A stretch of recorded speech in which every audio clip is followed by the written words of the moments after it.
There's something out there. It goes by many names: Sasquatch, Oma, Bukwas, Bigfoot.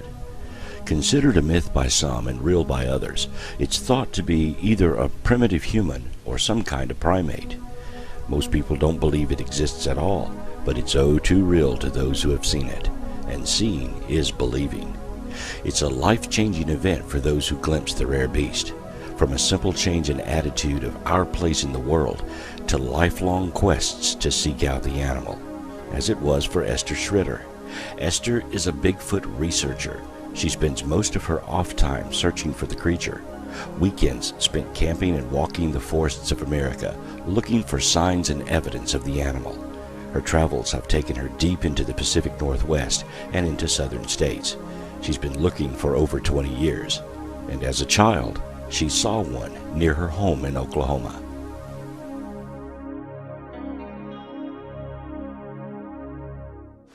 I was probably 3 or 4. I was sitting in my high chair in the dining room. There was the door behind me and then a window right beside me. And we had these old ivory colored drapes. And there was a gap showing through. And I happened to look over. It was night. I don't know if it was before supper or after supper. And I looked out, and the ugliest face I'd ever seen in my life with hair on it was looking back in at me. It reminded me of probably the ugliest person I'd ever seen because it had the humanistic traits.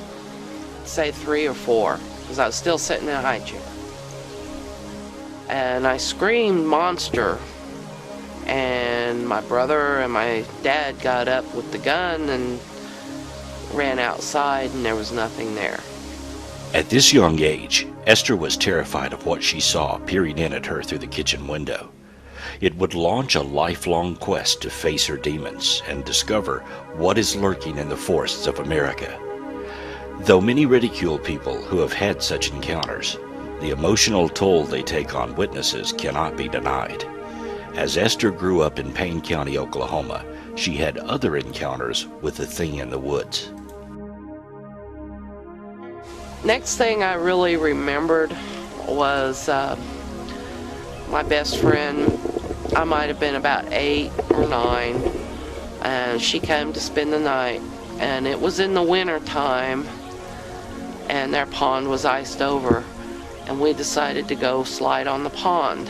I had a little dog at the time called Hot Dog. He was just a mutt. He was standing up on the dam and looking at something on the other side of the dam, because the creek bottoms was right below that dam. Now his hair stood up and he was growling. And Renee was my friend's name. Well, me and her ran over. We were gonna see what the dog was growling at. And all of a sudden, we get the loudest, most horrendous siren-type scream that you'd ever heard. And we took off running. The dog was right on our tail, and the dog had its tail between its legs and kept looking back. And we ran all the way back to the house. And, well, needless to say, my best friend never spent the night with me again because she said that we had monsters. Esther never associated the monsters in her life with Bigfoot. With no one to talk to about her encounters and no information about the creatures, she became more reserved and fearful of the night. At the time, I didn't know what Bigfoot was, Sasquatch. I don't remember when I watched the movie Legend of Boggy Creek, but the description that they described on it was what I related it to from then on. I can remember several nights that I'd look out the window, my bedroom window, and we were upstairs, and something was on our porch looking in, something big, and I couldn't tell you what how old I was then, but it'd be every so often. But I was just scared a lot. You know, I didn't want to sleep by the windows anymore. I found a nice quiet corner somewhere. With age comes maturity, and as Esther became a teenager, she gathered the nerve to venture into the woods surrounding her house, sometimes even camping out. It was then she found the first physical evidence of the creatures in the woods. When I was 12, I think I played in a nest or a shelter. I was fearless at the age of 12 and did a lot of camping out on our property or my uncle's property, which was right across the road. We both had 160 acres with the same 3 creeks running through it. I found this one area. It was real close to the road along our fence line and close to the first creek. You know, to look at it, it just looked like a whole bunch of greenbriers grown up in about a set of 5 trees, 5, maybe 6 trees that was kind of in a circle. There was a tunnel that led through there. And I got on my hands and knees and went in about 3 to 4 or 5 foot. And then it opened up and it reminded me of an igloo on the inside. You know, it just opened up into a big room. There was like Johnson grass, which was this, I don't know, it kind of reminds you of prairie hay or something, or wheat, wild wheat or something. Everybody chews on it. You know, it looked like something had been bedding in there. And with me not knowing anything at the time, and there was like 3 areas of peepholes. One looked directly over the creek, one looked over the road, and then the other one looked directly at our house. And you wouldn't notice it from the outside either. You know, something to camp out there all the time. Crazy kids.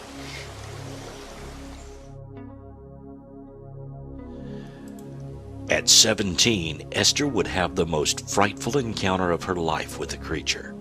On a dark night and home alone, the creature paid her another visit.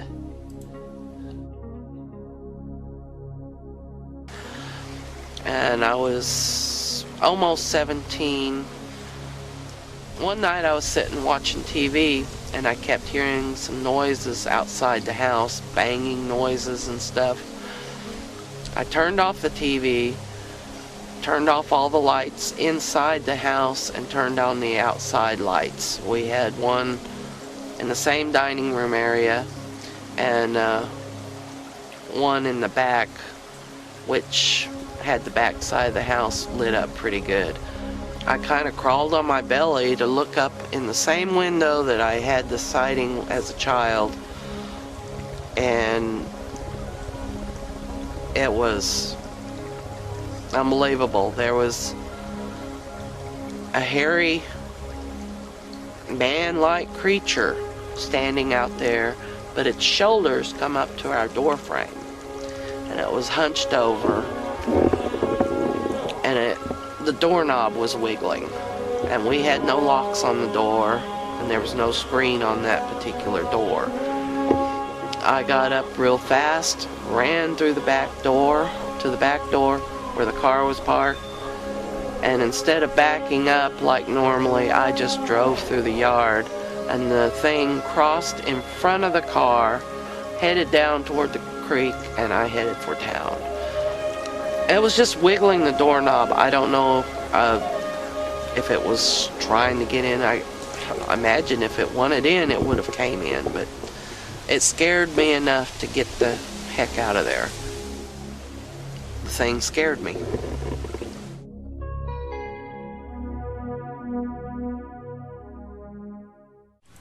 Esther is not alone.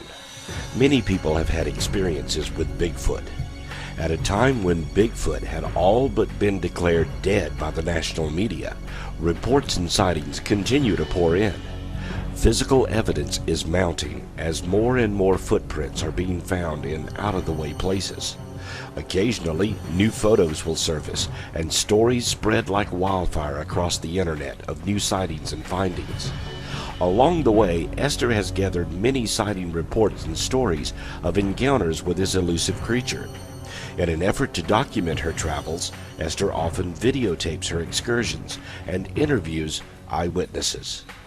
We heard this really wild yell, I don't know what you'd call it. It was something like I'd never heard before, ever, anywhere, period. And neither had they. And it ran up around us, it skirted around us and went up the hill, and it ran through the brush like a person, running down this trail. You could hear somebody running. But it was at night and we couldn't see because the mortar just went off, and we were all looking at the flash, and we heard that. We're like, whoa, what the hell was that? And Greg lit another one off, and we heard two more, or one more, at least one more, and they were young ones down in the same spot where we heard the first sound. And when they hollered, the thing that ran by us ran right back down there as fast as it could go, right by us. Wow. And the girls got scared really bad, and they got in the car and was wanting us to leave, and we were wondering what in the hell that was, because we've all lived out here just all our lives. Never seen anything or heard anything like that before. And then Greg put another one in and shoots it at him like that, and it went down by the trees and blew up, and they hollered one more time and went through the trees and was gone. We could hear them going through the trees. And we left too. When we went back up there the next day, you could see their trail through the fireweed that was growing, like you'd run through the tall grass. No real footprints to speak of except for where they mashed the grass down, and they were pretty good steps in between, bigger than we could jump, and I'm 6'1". It was, whatever it was had a pretty good stride. We found 11 tracks altogether, printed this one, printed all 11, got cast of them. This one is 15 inches long, 7 inches wide. You can see the physical lines in it and everything. There was one tile print, approximately 4.5 to 5 inches long in the group. I've been basically looking for them for about 11, 12 years. And found several prints. I've seen 3 in my life. One night, there was something that would make 2 taps on this side of me in the woods, and immediately it would be answered by 3 taps on this side of me, and that was making me a little nervous. And some people were telling me that might be how they drive a deer to a certain place to get ambushed. It drove me back to my vehicle. So in 2004, I was staying at a hunting cabin, and I was hearing some loud wood knocks. It was like a tree hitting a tree, and I heard some other sounds that went along with that. So I came back the next month and I put a game camera out with a motion sensor on it, and come to find out this motion sensor is not working right, because it should take a picture when something's about 20 or 25 feet away. And I got a picture of something that's right in front of the camera. And I have a picture of me in front of the camera the next day, because I realized they had taken a picture, and I'm waving my hand back in front of the camera to try to get it to go off. So I feel like I need to send it in and get it repaired just so I can document that it's not working right. But it captured a photograph, and it's just like all of the photographs of Bigfoot. It's a low-resolution photograph, but if you'll just be patient and try to look around, what I think is the fingers of this thing as it's reaching out for the camera, its fingers are right in front of the lens, and when the flash went off, it just washed out all the detail and created a glare. But it's the shape of a finger. And if you'll look around that, you're going to see a female Sasquatch face, and there's a little juvenile there with her that's probably about this tall, and he's looking right at the camera. And I'm just glad to share that with anybody. I'm here to tell you, Bigfoot is real. One night, just after dark, I heard a scream. And I didn't know. I kept listening, and directly it's done it again. And directly it's done it again. And I said, well, what is that? I never heard it in my life. I've been here all my life. And I got my light and I slipped around out there. And it screamed a few more times. And then I heard it run off. And it run off. It was a four-legged animal running off. I can tell one of them like a deer or something. I could tell this was something. I didn't know what. But it run like a two-legged animal, like a man. It sounded like that. And I went on back to the camp, and we sat there and directly he slipped back, and he squalled right there at us, just right there. And I got my light, couldn't shine no eyes, looked, and that grandson of mine was out in the trailer asleep, and he broke out of there. It scared him. And he got in the horse trailer and shut the door. I mean, he's scared. Of course, I didn't run or nothing. I was just trying to see what it was, and still didn't know what it was. Still don't. Kind of tell the story that you found it? Oh, and, well, when I found this, it was up on a tree, like he'd rubbed his back, or whatever it was, it rubbed his back. And I gathered this up, and I give it some more to another guy. Who'd I give it to? Oh, over in Honeby we gave it to. Yeah, but he, I don't know, it's kind of different. If you feel it with your hand just a little bit there, you can tell it's something different about it, ain't it? Yeah. It's almost human, ain't it? Yeah, it is.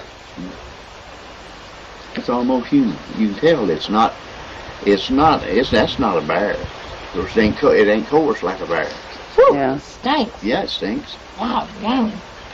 And I found it upon a tree. It's about 7-8 miles back in these mountains. That stunk.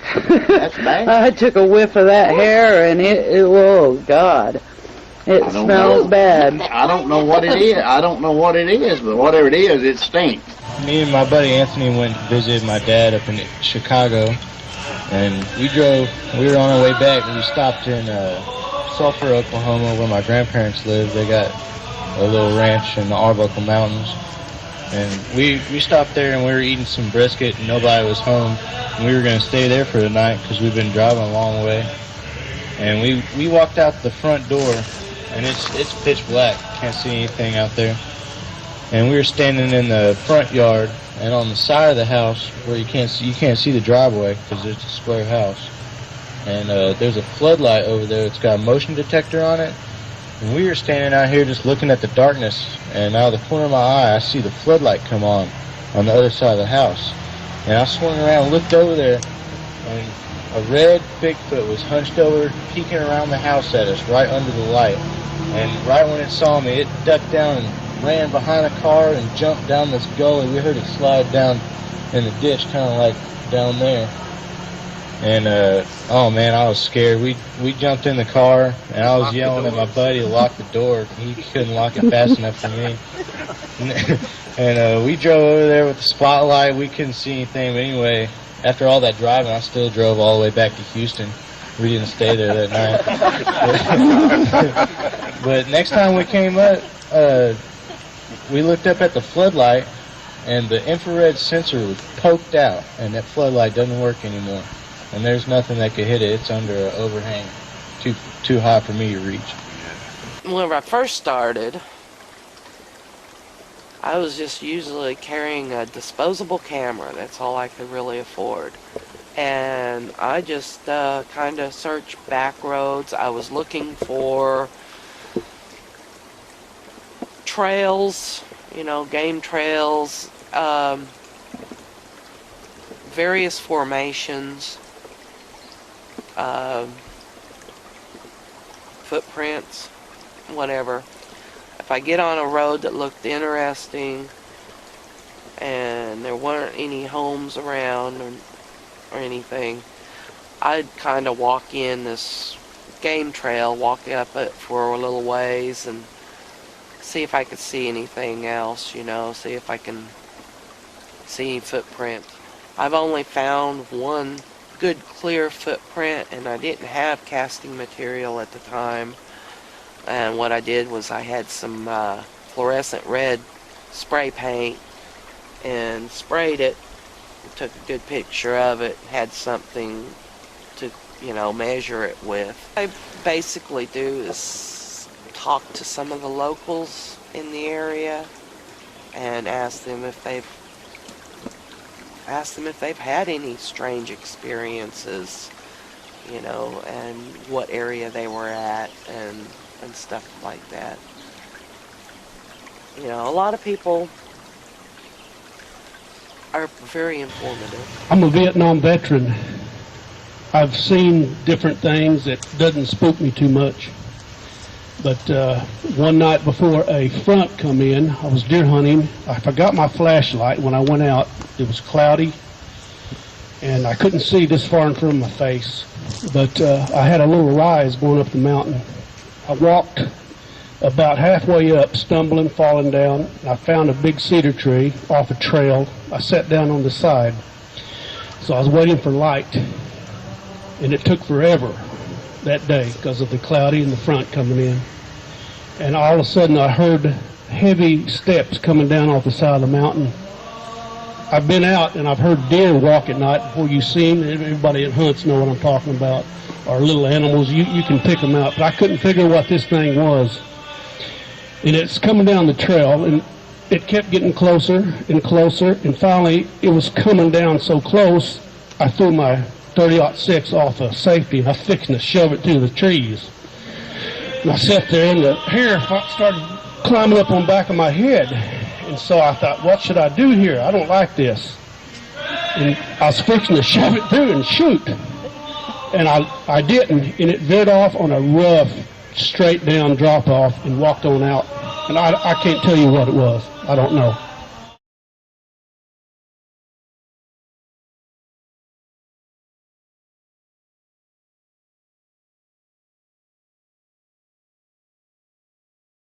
Esther's contacts with Bigfoot were not isolated to Oklahoma.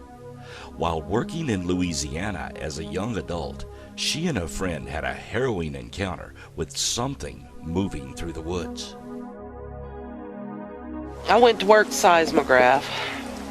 We were in northwestern Louisiana, and I was brand new at that. I was probably 19. It's my first job in the seismograph field. We were based in Ruston, Arcadia, Louisiana. And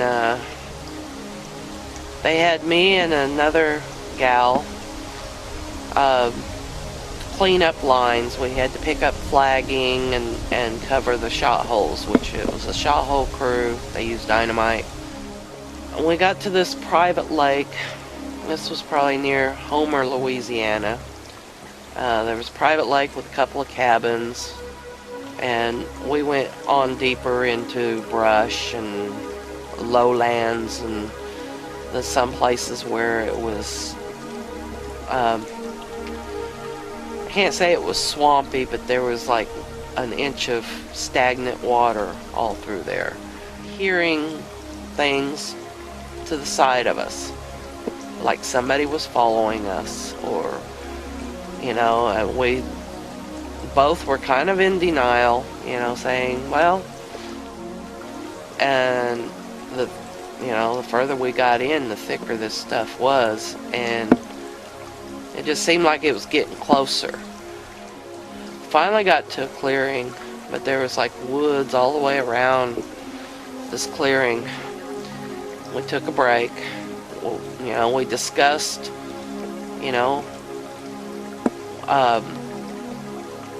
if we thought we were being followed and stuff like that.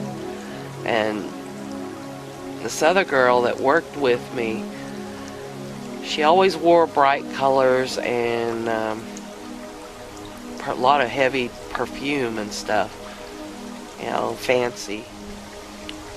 I thought, well, maybe the boss is watching us, making sure we're doing our job, and we just continued on after we rested some. We probably had about a mile to go, and it was thick woods. At least there was no more water, on the ground and stuff. Something just kept following us, and it seemed closer. And every once in a while, you'd hear like a heavy breath. And how with it being that area stunk anyway, you know, it had a really bad musty odor through the area. And it's like, we started freaking. And then we heard the horn honk. The guy was supposed to meet us at the next clearing at the fence line. And we decided to blow off the flagging, not cover the shot holes, and we just started jogging, running, you know, and we got within sight of the truck driver, and he turned around and his face just went flush white, and he yelled at us, said, "Hurry up and get your, you know what's, to the truck, and don't look back." He said, "Run." We just took off running, and I was the one behind. We come to the fence, and it had been laid over for a long time, thank goodness, and we both just jumped over it, and we ran and jumped into the truck. And the truck driver had started up the truck about the same time as we got to the fence. And when we looked back in the woods, there was a figure, you know, on two legs. It had to have been about 8.5, 9 foot tall, running back into the woods. And then we lost sight of it. It scared the truck driver so bad he peeled out of there, and he got that four-wheel drive stuck because the ground was moist in that area. And we all stuck together and never really talked about it. You know, from the time we were there in Louisiana, we were all just kind of glad to get out of Louisiana and went to Texas. There was a time where I had my cousin come down. He was a big burly biker. We sat on the mouth of Stillwater Creek and the Cimarron River,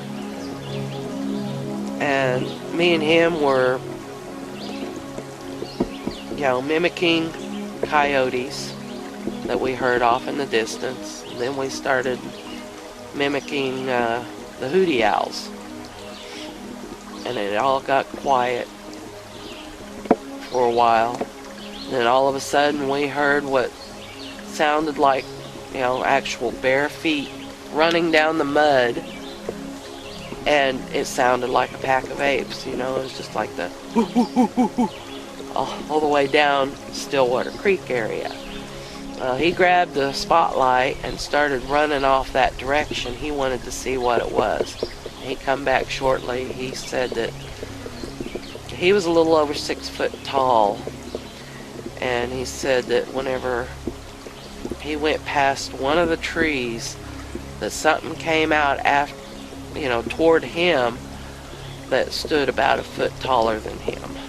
We heard something slip and fall in the water, and it landed pretty hard, or jump into the water or something. And I moved up to the Pacific Northwest. While living in the Pacific Northwest, Esther worked with Ray Crow and met with many other Bigfoot researchers. She was fascinated by the wealth of evidence they shared. Plaster casts of footprints found in out-of-the-way places, handprints, and hair samples were just some of the materials she studied. Along the way, she conducted her own research and met with eyewitnesses, all in an effort to understand the nature of the Bigfoot creatures that make their home hidden from society's view. Though today she still doesn't know what Bigfoot is, she's certain they do exist and that she has been very close to them.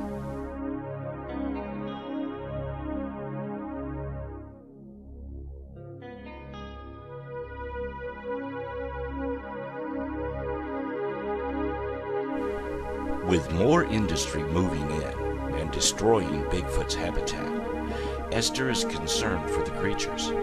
It's her hope that one day man and Bigfoot can coexist.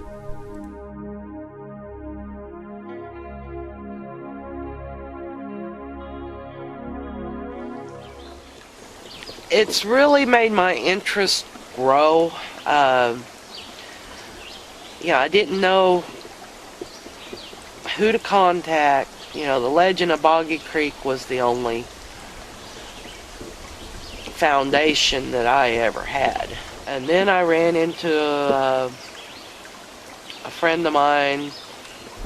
Oh, it's been a little over 20 years. She lives in Coyle now, but we started hanging out in Perkins, Oklahoma, and going along the river. She had had sightings along the Cimarron River there, and we were walking along River Road there, and I took the blanket off of my son and was carrying him and laid it on the car. Whenever I got back, the blanket was gone, and it was nowhere to be found. Esther's search for Bigfoot has taken her across America. She's lived throughout the Pacific Northwest, spending time researching and camping in Oregon, Idaho, and Washington State. In 2005, she returned to her home state of Oklahoma and now researches in Oklahoma and Arkansas. She's been a featured speaker at the International Bigfoot Society meetings hosted by Ray Crow. She's met with Peter Byrne and many other famous Bigfoot seekers, such as Bob Gimlin, who was with Roger Patterson when the famous Patterson-Gimlin film was shot in Northern California in 1967. Over the years, she's made many friends and continues to seek out individuals who share her interest in Bigfoot. A healthcare provider by profession, she's compassionate towards those who have had similar encounters. It's her drive to understand the creatures of the forest that keeps her going. I have not had that much problems with people.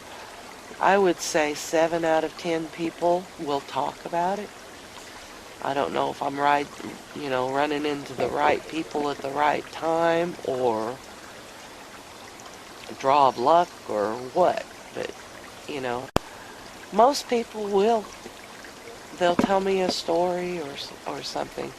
Maybe I'm just in the right areas. I don't know. I was laying in bed one night reading, and I could feel somebody looking at me, and I didn't pay it any mind. But then they just kept looking, and the awfulest scent I ever smelled. I can't describe the scent. Anyway, I finally got up and looked out, and I couldn't see anything, of course, so I laid back down and started reading again, and it came back to the window there. But I couldn't, it was dark out, and I had the light on in there, so I couldn't see nothing there. Anyway, that happened. We played cat and mouse game there for about 5 minutes. I get up and look, and they'd moved all the way. Finally, we come back. This happened for 2 or 3 nights. And the last night I told him, whatever it was, I said, you need a bath. You stink. It was an awful smell. And I haven't seen or heard of it since then. And this happened, what, 20? About 30 years ago, I guess. 30 years ago, and you live out? I live in the Stack community. Like I was telling Esther, there was one time that it was about 20 years ago down there in San Joaquin Valley, and it's pretty flat land, it's all farmland. But there's this one park. It used to be a lot of live oak, valley oaks. What's the name of the park? Caswell Park. We heard something. It sounded like something threw something in the water. And it made a really loud splash, and there's beavers in there, and I thought, well, maybe it could be a beaver, and he's slapping his tail or something. So we thought it was kind of odd, but well, we saw something shoot out of the ground, you know, from a distance. It looked like, I couldn't tell how far away it was. Talking about UFOs? Or? Yeah, I guess so. And it split like that, and it just, like, that. I thought that was odd, and I don't know if that correlated, you know, with that, but my friend said he went back there about 3 weeks later. And this is 1985? Oh, it's probably, yeah, around then, yeah. And he said he went there with his nephew, and it was in the daytime, and something was throwing rocks across the river, and they were landing at their feet, maybe about 75 to 100 feet.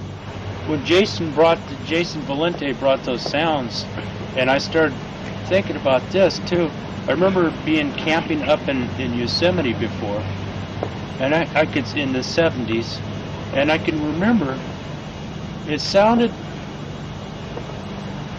like I was hearing those kind of sounds in the far, far distance. But I was in the Pacific Northwest for 17, 18 years before I moved back here to Oklahoma. I've lived here in Oklahoma for almost 2 years again. And most of the people that I've met here in Oklahoma, I've met online and then through friends. I've also ran into the friend that I used to run around with and research with 20 years ago. I think it's basically the same type of creature, but it's the adaptability. You know, you got the Pacific Northwest, everything seems bigger, so it's bigger. And then you've got, there's just a very few that you have the aggressive. And then down here, they seem to be more aggressive. I don't know if it's because they get, you know, humans are more aggressive toward them, more afraid, or the heat, the bugs, I don't know. The general consensus among Bigfoot seekers is that only a physical body or specimen will convince the world that Bigfoot do exist. This realization has caused some division within the Bigfoot community, as many enthusiasts do not want a Bigfoot killed. Bigfoot hunters insist that a body is necessary to establish the animal's existence, so then it can be protected. There is no clear answer to this dilemma. Photographs and film, eyewitness testimony, and plaster casts of footprints is not enough evidence to establish the existence of an undiscovered animal. I don't know. In a way, I kind of hope it doesn't get solved. You know, because you've got these groups that want to kill one, and I'm not sure if I'm all for that. I'm kind of neutral about that. You know, I know that it's going to take a body, but I have a feeling it's maybe, I'm trying to think of a word for it, that it may cause more trouble than what it's worth.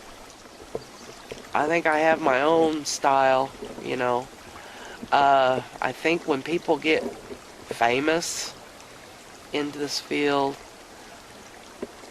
they let it go to their head, maybe, or they get a little bit too confident, something. I kind of prefer to stay low-key. I like to meet new people.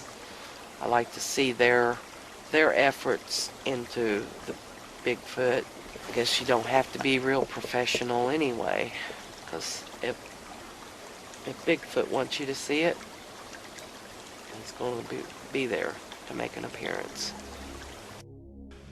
In 2006, while researching in Oklahoma, Bigfoot may have made his appearance to Esther. On a friend's property in East Oklahoma, while videotaping an area where Bigfoot has been seen and reported often, Esther had the chance opportunity to record something not far from her camera. While taping, she caught movement out of the corner of her eye. I saw movement. She zoomed her camcorder towards where she had seen the motion, only to see nothing. However, after further examination of her tape, the distinct and obvious movement of something humanoid can clearly be seen on the edge of her frame. The footage you are seeing now is Esther's record from that day. These enhancements attempt to clarify the motion of something standing to the far left of the frame. Though this footage is too distant for an absolute determination of what is there, you can clearly see that there is movement of something dark and bipedal in this footage. It's way off yonder.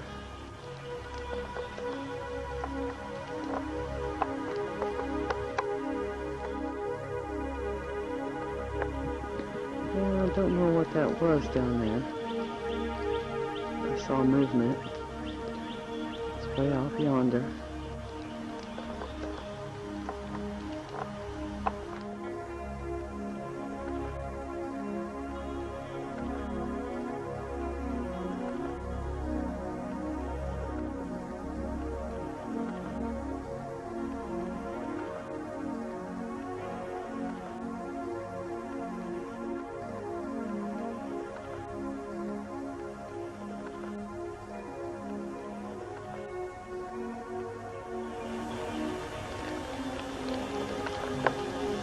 Yeah, I don't know what that was down there.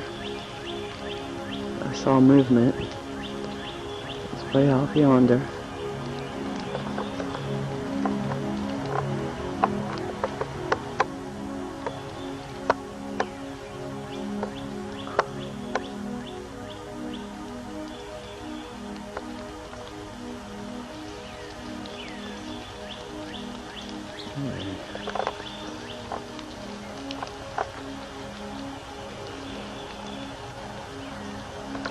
Yeah, it wasn't what I thought.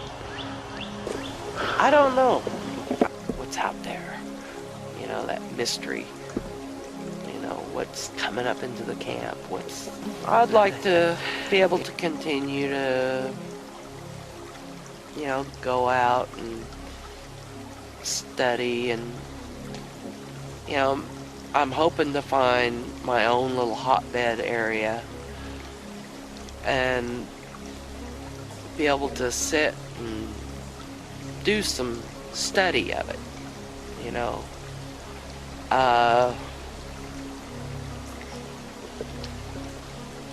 If these things are able to be friendly,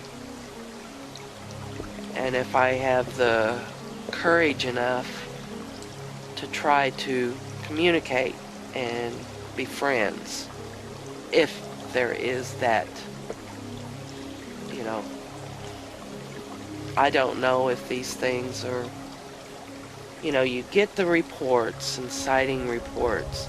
I have not been hurt. I have not been attacked.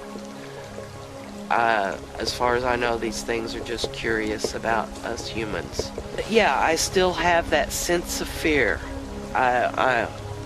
Sometimes I am. I'm a big fraidy cat, you know.